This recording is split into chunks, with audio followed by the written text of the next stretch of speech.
साम्राज्य न्यूज, सामान्यांचा असामान्य आवाज.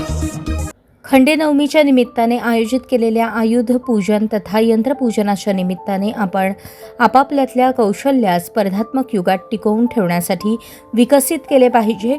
हीच खरी आजची शस्त्रपूजा आहे, असे प्रतिपादन औद्योगिक प्रशिक्षण संस्था सोलापूरचे प्राचार्य सुरेश भालचिम यांनी केले.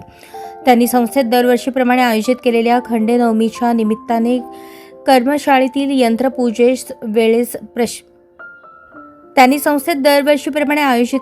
खंडेनवमीच्या निमित्ताने यंत्रपूजेच्या वेळेस प्रशिक्षणार्थींना मार्गदर्शन केले व संदेश दिला की वर्षभर जी यंत्रे व हत्यारे आपण वापरतो, ज्यांच्यावर आपले भावी औद्योगिक आणि व्यावसायिक करिअर अवलंबून आहे, अशा यंत्रांची देखभाल आणि निगा राखण्याचा संकल्प करण्याचा हा दिवस आहे. याप्रसंगी संस्थेतील विविध व्यवसायातील सर्व यंत्रे व हत्यारे प्रशिक्षणार्थ्यांनी अद्ययावत करून नवीन वर्षात करावयाच्या कामगिरीसाठी सज्ज केली.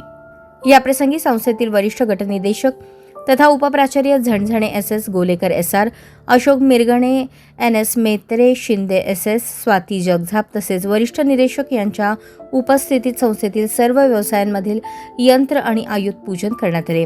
संस्थेमध्ये ज्येष्ठ नागरिक दिन साजरा करण्यात आला. याप्रसंगी संस्थेचे व्यवस्थापन समितीचे सदस्य दशरथ वडतिले तसेच प्रीती उडाणशिव उपस्थित होते.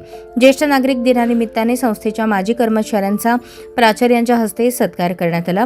याप्रसंगी बोलताना भालचिम यांनी ज्येष्ठ कर्मचाऱ्यांच्या अनुभवाचा लाभ संस्थेला आणि कर्मचाऱ्यांना होण्यासाठी त्यांनी एकमेकांच्या संपर्कात राहण्याचे आवाहन केले. याप्रसंगी संस्था व्यवस्थापन समितीचे सदस्य वडतिले व उडाणशिव यांनीही उपस्थितांना शुभेच्छा दिल्या.